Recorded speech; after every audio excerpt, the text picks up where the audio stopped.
қазір жетісу ауданы полиция басқармасына мына мебельге жасатамыз деп алданған бірнеше жәбірленушілерді ертіп келіп отырмыз. Олардың өздерінің басты талаптары сол жаңағы алаяқ алданғандығы жөнінде арыз жазған болатын өткенде, және де сол жаңағы шығындарын талап еткен болатын. Бірақ өкінішке орай бүгінде қылмыстық іс бойынша бірде-бір тергеу бойынша ақпарат берілмей отыр. Сұрасақ, адам неге қамалмай жатыр десе, прокурор қамауға рұқсат бермей жатыр дейді.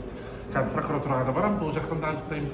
Қазір істің не болып жатқанын біз жазып тергеушіге хабарласақ, оған жауап бермей жатыр. Біз қазір начальный уровеннің өзіне де қазір білеміз. Қабылдауына бүгін келетінімізді хабарлап айтқанмын.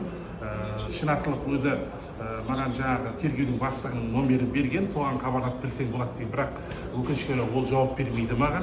Сондықтан шынашылықтың өзі жауап берсін, қаншама халыққа өткенде осы кісілерге уәде берген, мен кінәлі адамдарды анықтап, қаматып, істерін сотқа жеткіземіз деген. Бірақ өкінішке орай уәдесіне тұрмай отыр. Міне қаншама халық келіп отыр, тағы да жағдай қайнайды.